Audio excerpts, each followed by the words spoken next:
Okay, I don't want to spend like a crazy amount of time on this story today because it's not that it's not a huge story, it is a huge story, but I believe that this story is ultimately going to do very little in terms of moving the needle towards the goal of removing Donald Trump because his followers have been primed to dismiss stuff that isn't good for Trump as fake news.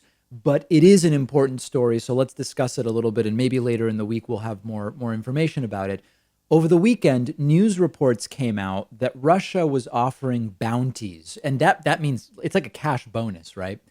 Bounties were being offered by Russia to Taliban-linked militants for killing American soldiers and coalition forces in Afghanistan. And there's a lot here historically. Russia's political links to Afghanistan go back a very long time.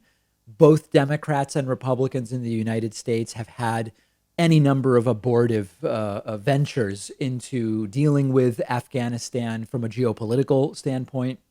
But the facts here are really about what Trump knew, if he knew it, and when he knew it. And this allegedly was happening behind the scenes, Russia offering bounties on killing U.S. and coalition forces in Afghanistan, while Donald Trump was publicly sucking up to the Russian president, Vladimir Putin. And the story goes that months ago, American intelligence agencies concluded that a Russian military intelligence unit was offering secret cash bonuses for killing these coalition troops, which include American troops. And this made it, we know, to the National Security Council by March of this year, meaning we'll talk later about what Trump knew and when he knew it, but at minimum, it made it to the National Security Council, the allegations certainly. In other countries, like in the UK, they were also aware at the highest levels of their government and intelligence services about these alleged cash bounties for killing their troops. And that leaves us with two possibilities about Donald Trump. Possibility one is Trump knew about this at the time and he was still sucking up to Putin, or Trump didn't know about this at the time, which means someone has to get fired for keeping the president in the dark about something so major. But I'll tell you how it's all being spun, and we may or may not really figure out what's going on. So if Trump was not briefed about this alleged cash bounty, if he didn't know, that's a major problem because we know it was discussed at the National Security Council level, and we know that our allies were aware of it. So the initial question was, does Trump know? The White House said nothing for the first 24 hours after this story broke. No comment, no comment, no comment. And then the White House and Trump seemed to coordinate the response that Trump had no idea. Trump hadn't been told. He just wasn't aware that this was going on.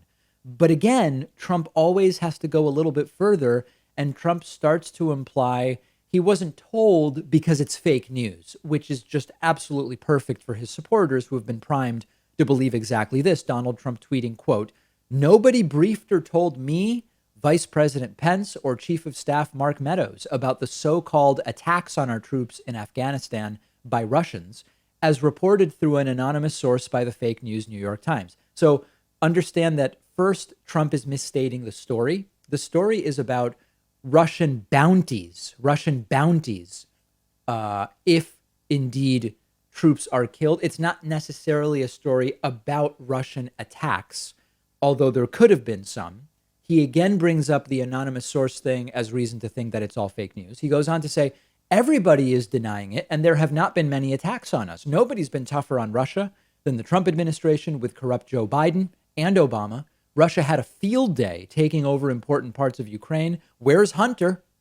Probably just another phony Times hit job, just like their failed Russia hoax. Who is their source? So this is like the standard operating procedure for Trump. Trump calls the attacks so-called. He again says it's all based on an anonymous source. Can't trust that. Attacks Obama and Biden and brings out the fake news moniker. So we don't actually know the truth. If Trump was briefed and just decided to say he wasn't, well, then he's a liar, but we already know that he's a liar, so that wouldn't be new. If Trump was briefed but forgot, which we've heard Trump has no memory to speak of whatsoever, that again raises the cognitive decline and fitness for the job sorts of questions. And then if Trump really was not briefed, which is the story they are telling us, don't heads need to roll?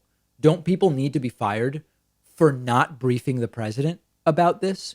Maybe not, because their new position, as I alluded to, is the reports, while discussed by the National Security Council, were so unbelievable, so not credible, that it didn't make sense to brief the president. To which I say, that's absolute BS. I mean, that's just absolute BS. If it gets to the NSC and they determine we don't think this is true, you still brief the president on it. Unless, again, if you don't brief the president because you want plausible deniability, if you want to hide the president from this so that he can later deny having knowledge of it, that's a whole other set of problems. Remember Benghazi, the endless bogus hearings that uncovered nothing? This actually warrants hearings and actually warrants putting people under oath so we can figure out, was Trump told or was Trump not told? Who's lying? Where is the responsibility? I wouldn't be shocked to hear that officials under oath would testify, we did tell Donald Trump. Whether or not Donald Trump listened, because he's often watching a TV in the background while he's getting his presidential daily briefings, whether Trump remembers, that's a separate question. They are for now insisting on Trump didn't know. That's a terrible defense. It's the one that you maybe put out there if the truth is even worse, as is often the case with this administration. Hopefully we'll learn more about this in the coming week. I'm really excited that one of our sponsors today is Helix Sleep. I sleep on a Helix mattress at home. I absolutely love it. And that's why I reached out to them about sponsoring the David Pakman Show. Buying a mattress in the past was always a huge guessing game for me. I didn't know what I actually needed. I didn't know what I would like. But Helix has a sleep quiz on their website. You tell them your body type, your sleeping position, your back pain issues you might have, and their tool matched me with a mattress that is perfect for me. It's cool enough at night. It's the right firmness. I generally just do way better sleeping these days because of the mattress. Helix was awarded #1 best overall mattress for the last 2 years by both GQ and Wired Magazine. It is well-deserved, I can tell you firsthand. Every Helix mattress comes with a 10-year warranty. You can try the mattress risk-free for 100 nights, and they will even come pick it up at your house if you don't love it, but I know you will. All of my viewers will get up to $200 off your order, and you'll get 2 super premium pillows for free when you go to the link right underneath this video.